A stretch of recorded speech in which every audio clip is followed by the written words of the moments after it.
On today's episode is the new Golf Mark 8 and the Toyota Yaris 2020.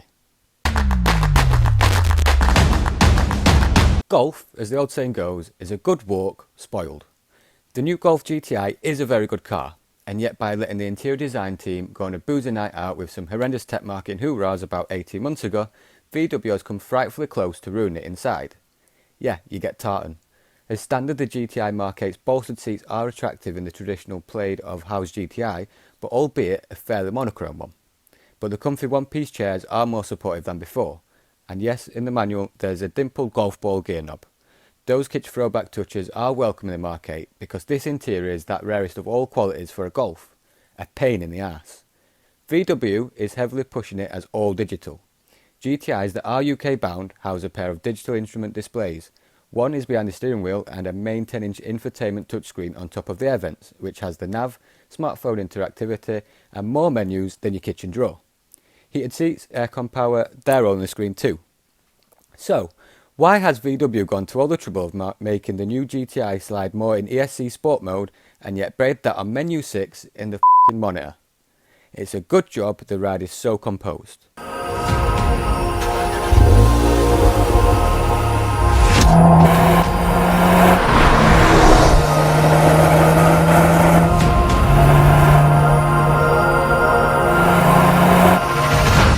The new steering wheel feels purposeful in your grasp, though you might grumble about the sculpted thumb hooks being a tad thick.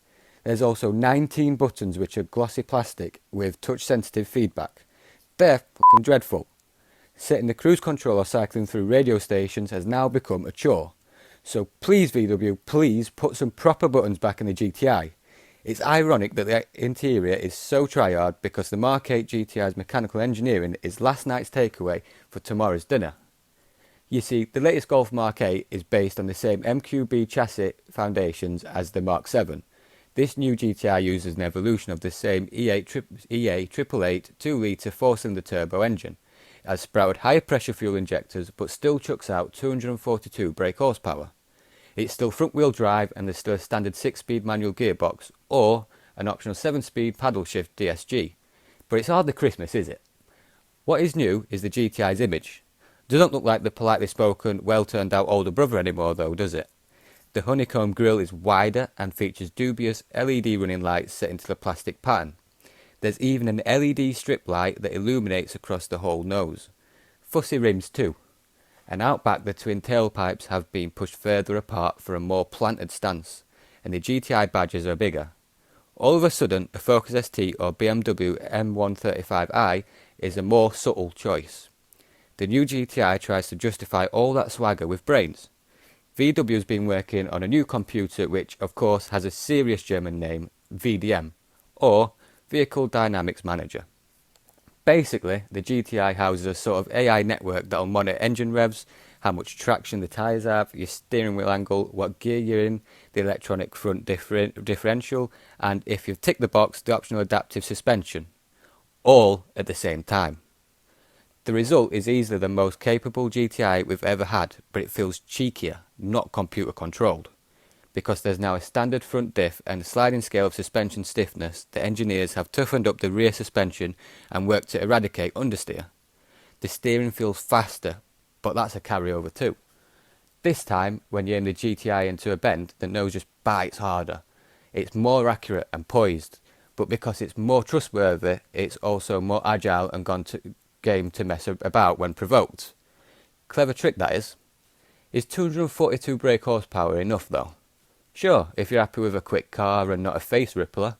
It's nice to be able to drive a modern fast car and be able to use full throttle for more than 0.5 seconds without starring in your local police force's Twitter feed as well. Mostly, you'll surf the torque, which is a chunky 273 pounds-feet.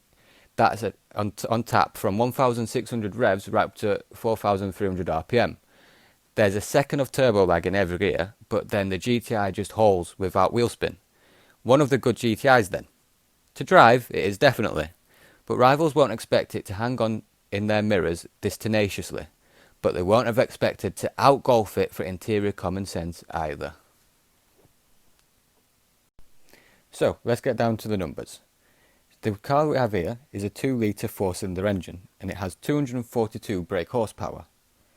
The gearbox is a 6-speed auto.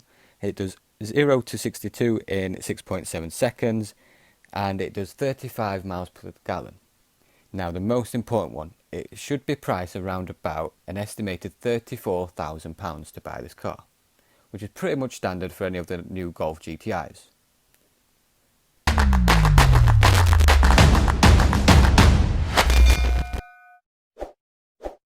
So I've got a weird drag race for you. I'm sat in an Audi RS7, previous generation version. Next to me is another Audi. It's an Audi Aventador SV. Ha, that's what I did there, yeah. Audi owns Lamborghini. Very funny, Matt. Seems a bit of an odd matchup. This has a 4-litre twin-turbo V8.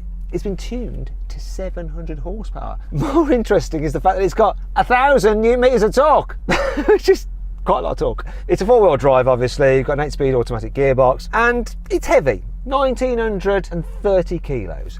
That Aventador isn't the lightest either, 1,750 kilos, but it's got a 6.5 litre naturally aspirated V12, 750 horsepower, 690 Newton meters of torque, so up on horsepower, down on torque compared to this. It's got a 7-speed manual robotised thingy gearbox with a launch control system. All-wheel drive as well.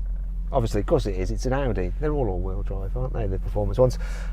No, I'm going to stop with those stupid jokes. Anyway, that's enough of that. Let's see if this is any slower than this car over there that's worth way, way more. Now, before we get into the race, let's just do the obligatory sound check. This first. Ooh, a bit farty. It's all right, huh? It's not going to sound as good as that, though. Let's hear the Lamborghini. Go on, Phil, rev your car.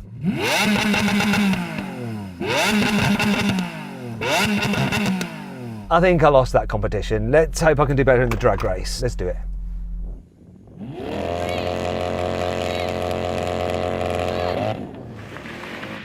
This spun up its wheels. It didn't even do anything. Phil, did you hold launch control for too long and it disengaged? That's exactly what happened. 3. Oh, this is spinning up its wheels.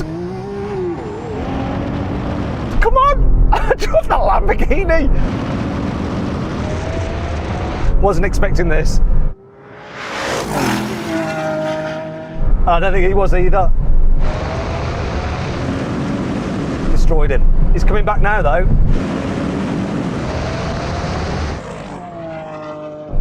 This like just spun up all 4 wheels. I reckon you can do better than that. I reckon I can as well. Shall I give you another go? Maybe 3rd time lucky? Go on, man, you're so kind. 3. Oh, we got no. Oh, I cocked that time. Sorry, Phil. I cocked up. What happened was I forgot to put the stability off, and so it just killed the power when it spun up its wheels. God damn it! Right, come on, Watson. Come on, stability off. We're good to go. 3. Got all the boost. Oh, God. Launch, come on. Launch, come on. I was ahead.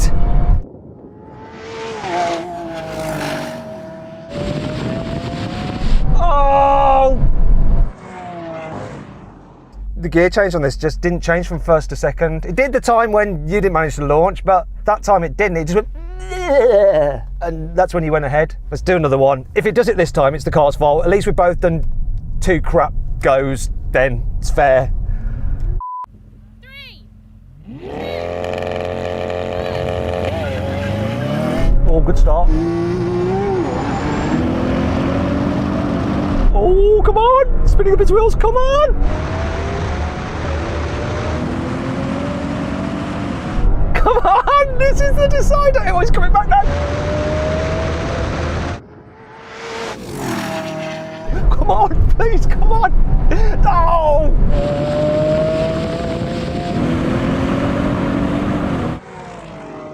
Well, after the battle of the failed launches, I think I launched better than you, but then you just had more power. At the end of the day, sometimes brute force does win. Yeah, rather than skill.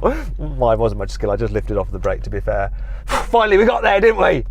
So then, what exactly happened? Well, the Lamborghini completed the standing quarter mile in 10.7 seconds, while the tuned Audi took 10.8 seconds.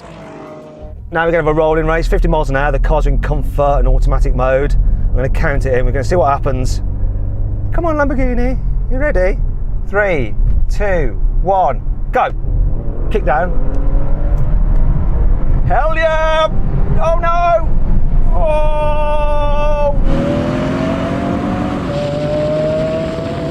He's going now. It was quite close. Oh. You want that? I feel both quite slow to respond on kickdown though. Yeah, this wasn't great either. Yours didn't look too bad. Let's try something else. Okay, so now we're going to have a rolling race in sports mode with the cars locked in third gear. 3, 2, 1, go! Come on, 1,000 Newton meters. Oh, the gear change on this is a bit sketch. Ah, Lamborghini's bloody had it. And he's pulling. And he's braking. 40 grand car, 300 grand car. You take your pick, and I can give people a lift. Just saying. Finally then, we're going to the brake test. Full emergency stop when you hit the line from 70 miles an hour. I wonder which will win. Here's the line. Come on, left foot brake this, Matt. Do it, do it, do it, do it, do it, do it. Oh. Yeah. This is heavier. It's not a supercar. And it lost. It's 40 grand though, and like, what, a couple of grand for the tune? And he gave that Lamborghini a run for its money. I think he did rather well. Anyway, I hope you enjoyed the video. If you did, please give it a like. Let me know what other drag races you'd like to see in the comments below. Nobody buys small cars anymore, right? Well, not exactly. In 2019 alone, Toyota sold 224,000 third-generation Yaris on the continent, taking a 7.6% share of the B segment market in the process. That's not bad form at all considering the rivals. Now, the Yaris has been redesigned from the ground up. It's good looking, ain't it? The folded rear end and the optional two-tone paint means it's recognisably Toyota, and you'll spend most of your time behind the wheel looking at those rear arches and the mirrors.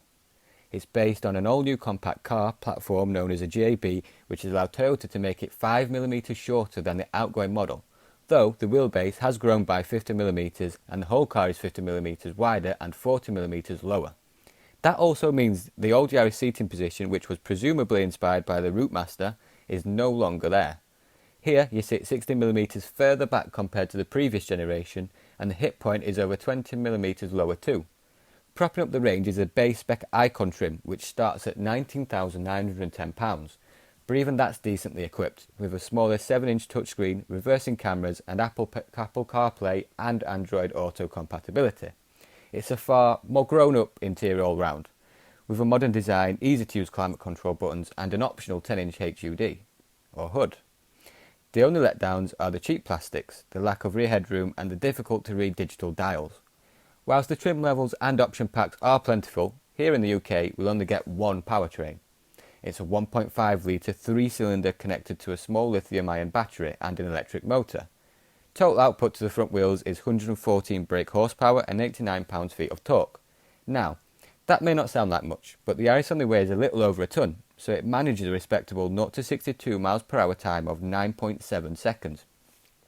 The hybrid system is also well integrated too, silently switching to electric mode whenever you come off the accelerator and for most town driving. As a result, a real-world 60 mpg isn't actually that impossible. Not for the first time though. The real hindrance here is the ECVT gearbox, which allows the revs to flare under any form of acceleration and fills the cabin with so much engine noise. The steering is exceptionally light too and provides little feedback, although the tight 5.2 metre turning circle is particularly impressive. In fairness, if you drive this how a Yaris should be driven, then it's an acceptable mode of transport that can be quiet, efficient and, thanks to very eager active systems, very safe. Unfortunately, it's once you start to get a move on that things get a little messy and your confidence in the dynamics dwindles. Now, let's look at the specs. So, it is a 1.5 cylinder hybrid, which is what we have here. It has 114 brake horsepower, the gearbox is an electronic CVT, 0 to 62 miles per hour in 9.7 seconds. Now, according to Toyota, you should be able to get 68.9 miles per gallon. However, we got more at around about 60. Next is the price. We mentioned the £19,910, but if you go for the fully equipped one, you're looking more at £24,005. For me, this car gets a rating 6 out of 10. Pretty good as long as you drive it like a Yaris should.